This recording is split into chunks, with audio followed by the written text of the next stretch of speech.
pala nakaon ang kamera.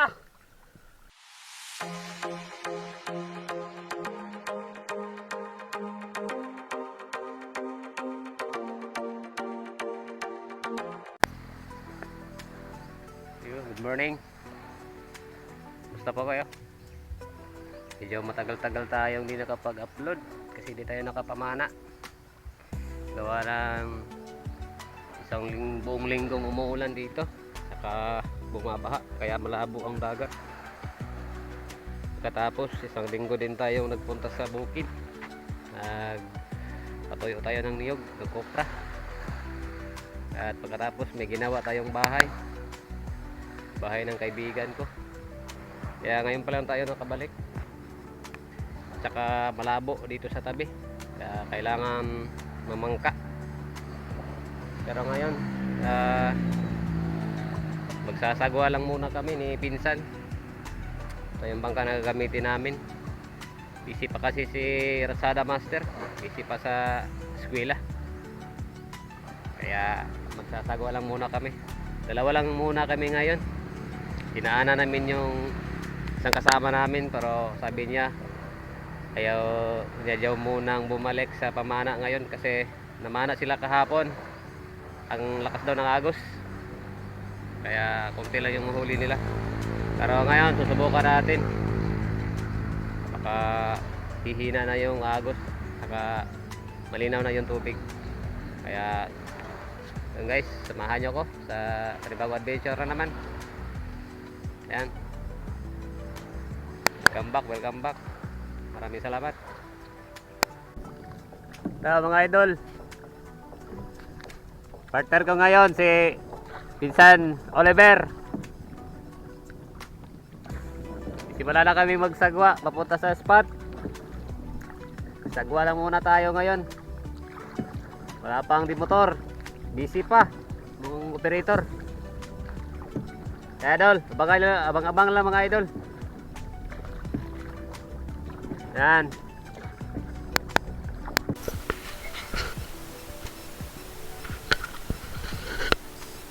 So guys, dito na kami sa spot. Parang pagos talaga. Malakas. Yan. Try ni Pinsang tansyahin kung kakayanin o hindi. Pag hindi, papunta tayo doon sa isla. Doon tayo magtatago. Doon na tayo mamana.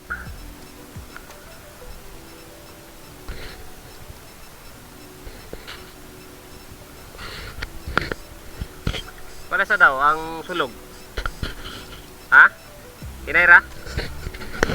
Kaya daw, kaya. Try natin. Yan, abang-abang lang.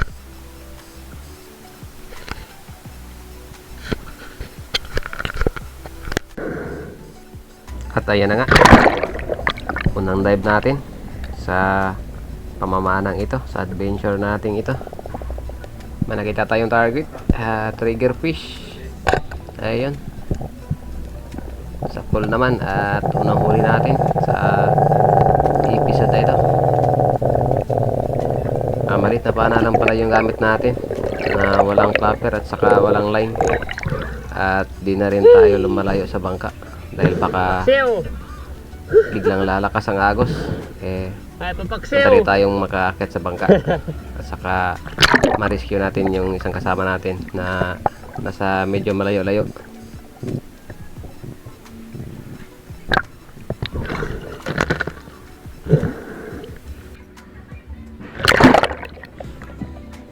At sa next drop natin, same area pa din. May mga target naman tayo. Kaso nga lang, ramdam pa din ng agos. Kaya, yun. Second dive natin. Itong istang paro-paro. Ay, pinatulan na natin. Kasi, nanigurada tayo na makasecure ng pang-ulam man lang. Dahil, halos isang buwan na tayong hindi nakakain ng mga ganitong isda. Dahil hindi na tayo nakasisid. Tsaka maliit na pana lang yung gamit natin, kaya hindi tayo takot na mapurol or masira ang shop natin dahil wala siyang flapper. Kaya kalabit lang tayo ng kalabit habang may target.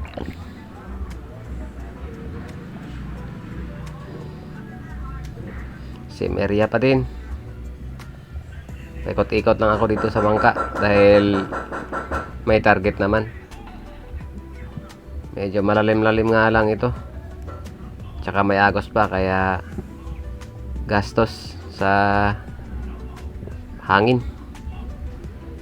So dito sinili po itong malaking bato na may butas sa ilalim pero walang laman. Ayun lang pala. Doon lang pala sa kabilang gilid ang isda. Doon na siya lumabas. Ayun.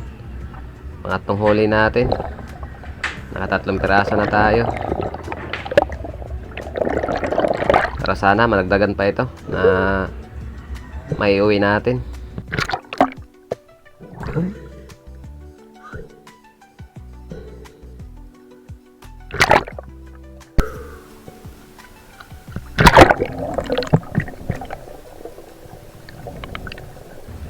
Next trap tayo. Ito, malaki sana itong parrot fish na ito. Kaso nga lang, ayun, sumablay tayo doon. Hindi natin napatamaan, malikot kasi at mabilis ang kanyang paglangoy. Kaya better luck next time na lang. Nga pala, maraming salamat sa mga bagong subscribers natin, sa mga subscriber at lahat ng mga viewers. Siyempre sa mga solid supporters natin dyan. Ayan, may shoutout na tayo mga idol. Abang-abangan nyo na lang sa bandang huli nitong video. So dito guys, ito na yung sinasabi ng kasama ko na marami daw lapu-lapu dito sa spot na ito. Ayan, nakasample na tayo ng isa. Yung namana kahapon dito, hindi sila nagtagal at umuwi agad dahil malakas daw ng agos. Ito rin ang spot na sinasabi niya na marami daw lapu-lapu. So ito na nga, nakasample tayo ng isa. Good size na ito. At medyo humina na ng konti yung agos, kaya nakabante na tayo sa may una-unahan. Medyo lumayo na tayo ng konti sa bangka. Paikot na tayo. Pero hindi pa rin tayo magpakampante dahil baka biglang lalakas ang agos. Malayo na tayo sa bangka. Kaya careful tayo, careful. Another drop natin. Dito na tayo sa may parting mababaw na. Dahil kung lalakas pa ng agos, hindi masyadong ramdam dito, basta sa mababaw. Ito, another target natin. Ayan, sa pool. Isang ori din ng lapu-lapu. Yung hindi mo pa siya nakuha, kulay itim. Pero pag nakuha mo na siya at naiangat, lalo na't naarawan, ito, nag-iiba na ng kulay, mapula na. Pero lapu-lapu din ito mga idol. So nakadalawang lapu-lapu na tayo. Sakto nga. At dito tayo unang nag-dive. Medyo may kalaliman nga lang pero sulit naman kasi papana tayo.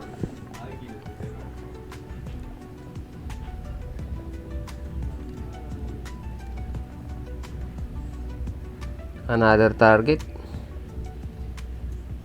Nasa una-unahan lang ng konti, kaya dahan-dahan kong nilapitan. Kaso nga lang, dito tayo sumablay. Sayang. Ayun, oh. Lapu-lapu din sana. Pangatlong lapu-lapu na sana. Kaso medyo bitin yung pagkalabit natin. Sa may parting buntot na yung patama natin.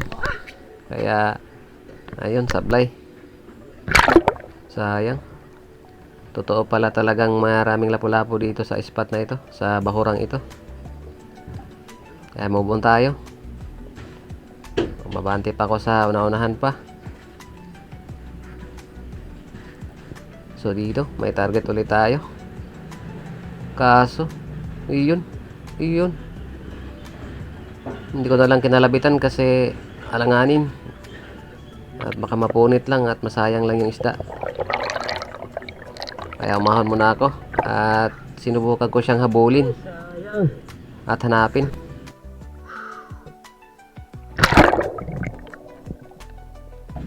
At ito na nga. Nasa ilalim ko lang siya. At huminto naman. Kaya dahan-dahan akong bumaba at inasinta. Ayun, sapol.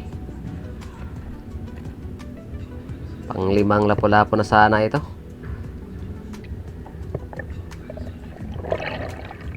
Dalawa yung nakatakas or sablay natin.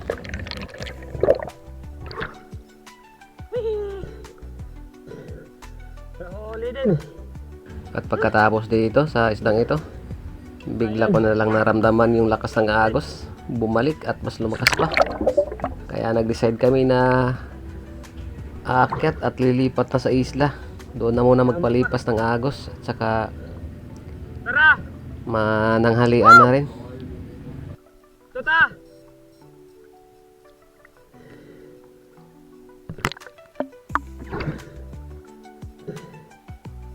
Mga idol, bumalik yung agos at mas lumakas pa.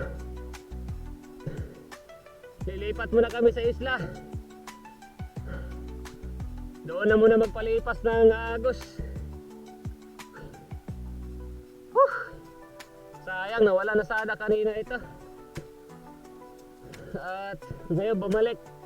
Sobrang lakas. Yan mga idol, lipat muna kami sa isla. Grabe. Bumalik yung agos. Sayang. Nakakakuha. Ha?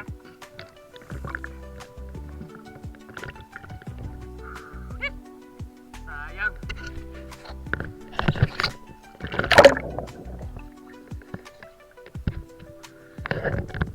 Ano? Idol. Kasada oy. Balik. Mata. Saray-saray. Grabe, napaka-asintado ni pinsan. Parang nang-harvest yata.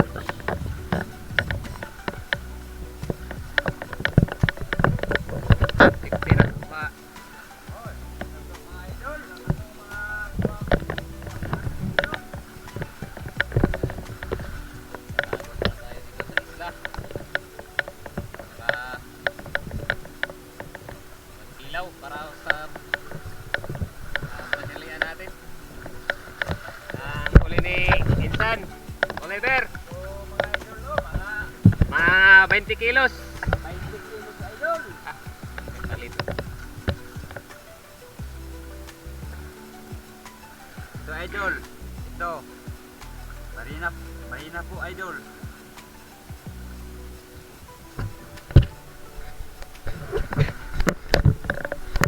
Ito lang yung huli natin. Ayan.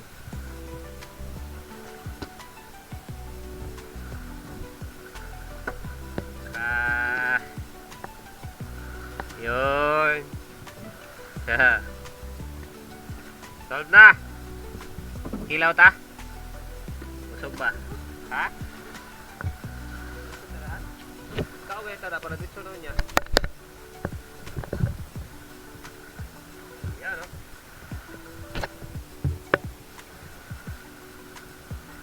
Walong piraso lang.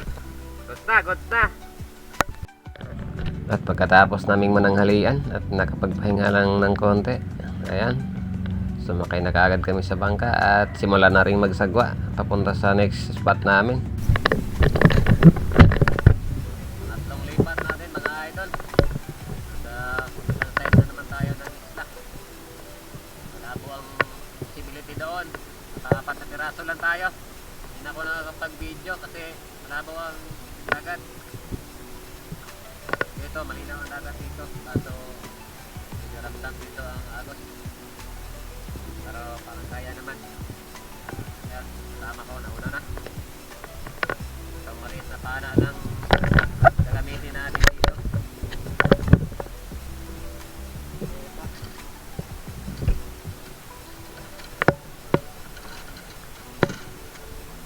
Kapsada.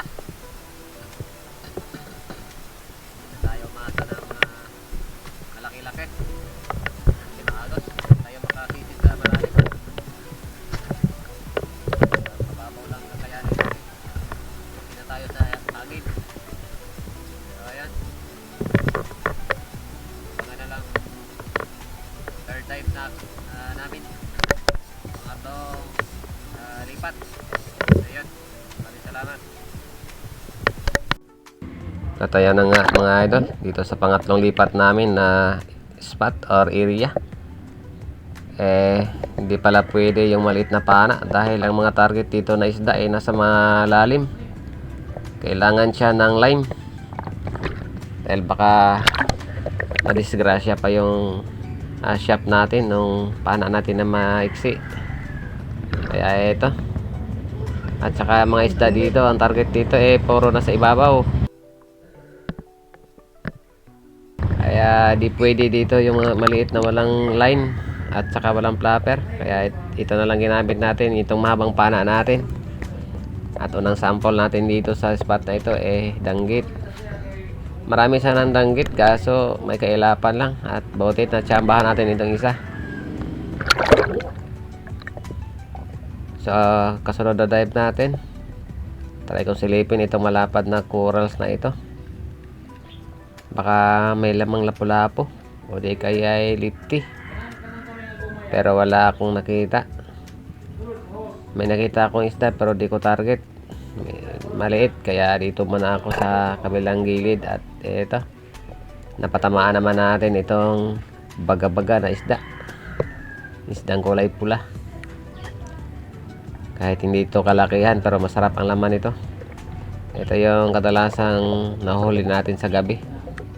Mas malaki-laki pa dito ng konti. Ang nasa good size nito dito sa amin mahal na ang presyo. Nasa halos 300 na ang presyo nito para good size na. Para ito kahit maliit pa, kinuha na natin pang dagdag natin sa ating papaksiwin pang ulam. So next target natin, ayan, kumpol sila, mga mulmol or parrot fish, pero pinili natin itong medyo malaki-laki na nasa unahan ng konti, kaya dahan-dahan kong ginapang. At ayun, nakachempo tayo ng kalabit pang sapol. Kuha tayo ng isa sa kanila at lilipat na rin tayo. Papante tayo sa unahan ng konti dahil pag nakuha na nito ng isa mailap na ito, ayaw na palapit.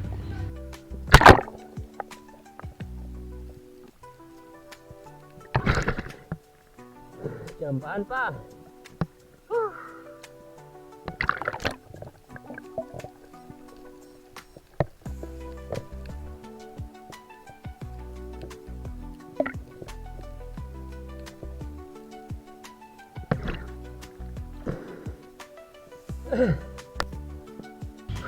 Next trap tayo mga idol.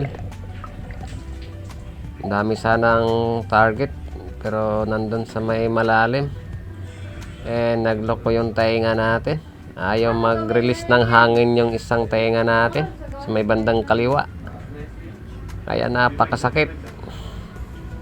Halos hindi ko na maabot yung target, kaya ito na lang yung kinuha natin.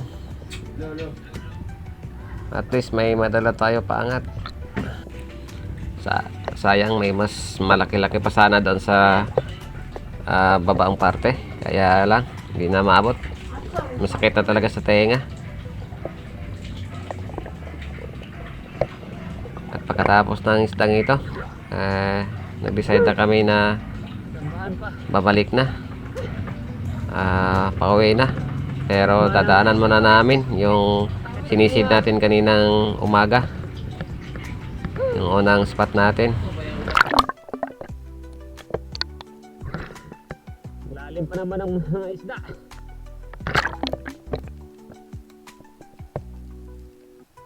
Sayang.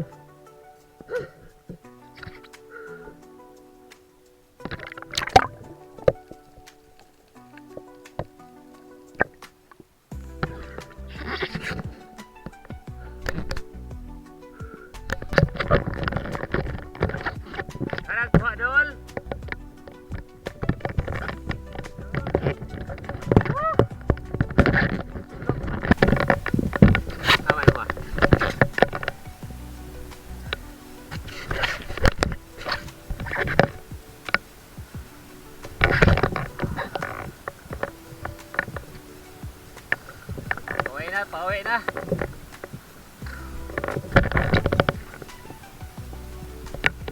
Gilaay na isa, gilaay.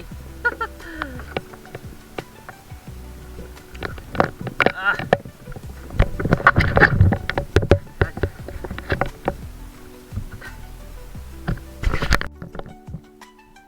At pagkatapos nating magsagwa ng halos 30 minutes, ito, nakarating na tayo sa spot natin kanina, sinisid, na maraming lapu-lapo. So dito, subukan natin, baka makakuha pa tayo. Hapon na, at saka makulimlim, halos palubog na yung araw, pero try pa din natin. Sa this dive, una na palang umahon sa bangka. Makita sa bangka yung kasama natin. Maraming bisis na ako naka-dive sa pagbalik namin ito, kaso di ako nakapag-video kasi malabo doon banda sa sinisiran ko. Pero dito, nag-on ako ng camera dito dahil may nakita akong malaking isda. Pero this time hindi ko siya makita. Pero di pa rin ako tumigil at hindi pa rin ako sumuko. Kaya binalikan ko siya at binaba sa kabilang side. Baka andun siya. Baka matsimpuhan natin. Medyo malalim ito. At saka may agos ng konti. Pero ito, iba yung pakita sa atin. Dalawang talagbago. Napakaamo. Sayang. Isang kalabit lang talagang pwedeng gawin natin. Napakaamo pa sana ng isa. Pero kailangan pa muna nating ayos ng pana or mag-reload. Kaya sayang talaga. Ayos lang, at least may isa tayong nakuha. Pero yung malaking isda, malakas ang kutob ko na nandyan lang yan sa bato. Hindi na siya umalis at saka sa tingin ko dyan na siya pumupwesto or dyan na siya matutulog mamaya. Kaya di pa rin ako nawala ng pag-asa. Dapat mga idol, oh. Nagbago.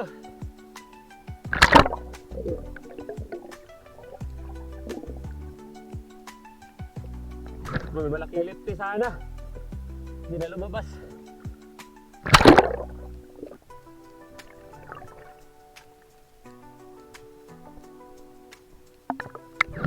Sayang yun.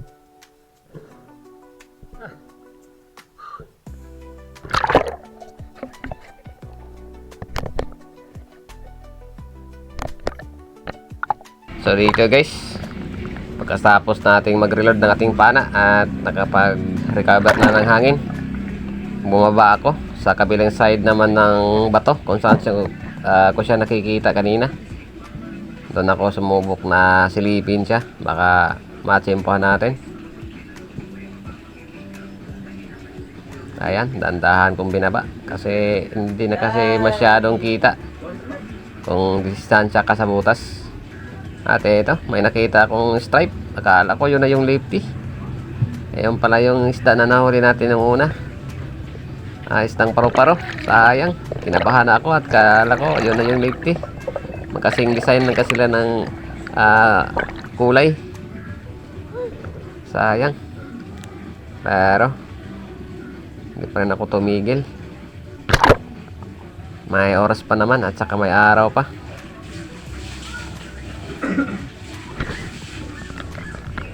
So dito na nga.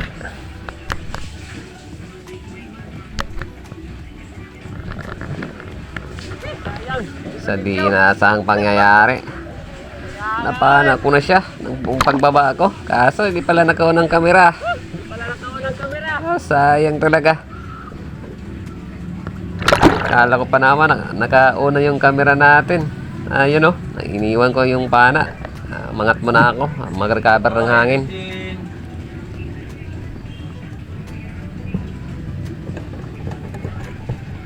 Ayun.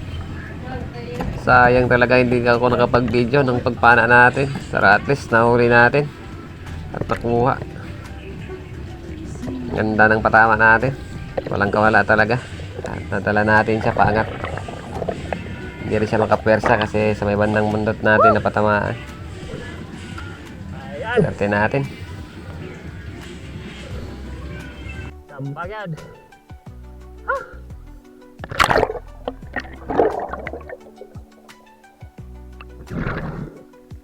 Sayang di ka ako ng kamera.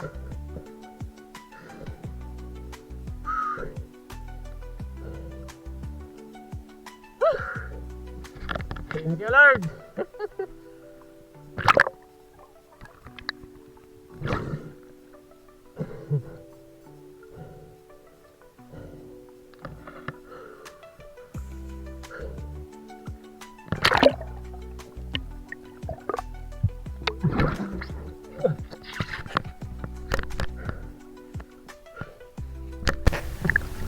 Kung bato, yan ito, lalong gamay ba? Puyok ra, barang payong. Oh!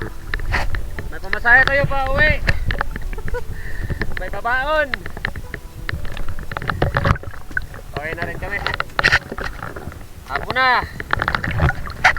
Uhuy. Kachamba pa.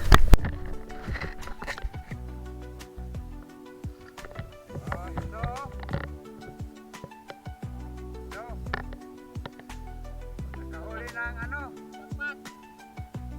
Yung lipte. Lip. Ito, ang legit, oh. Ilagay. Yun. So, guys. Ito ang huli. Huli namin. May pamasahe na pa uwi. Ay, kumasaya na po. Pauwi. Oh. Sige na. Oh, ito. Oh. Ulam, asin. Ulam, asin. Ito, ice cream. At saka suka. Oh, ito. Oh, ito. Oh, ito. Ayun, Ito. ilaw. Oh. Ah. Hindi namin naubos kanina. Ito na yung mga huli natin mga idol. Maraming salamat. Biyaya pa tayo. Jackpot pa ng ite. Ayan. May trigger fish. Yan. Wala pula po natin. Ito. Bago, solid. Ayos na rin. Solve na. Oy, maraming salamat sa inyong pagsubaybay. Hanggang sa muli po. God bless.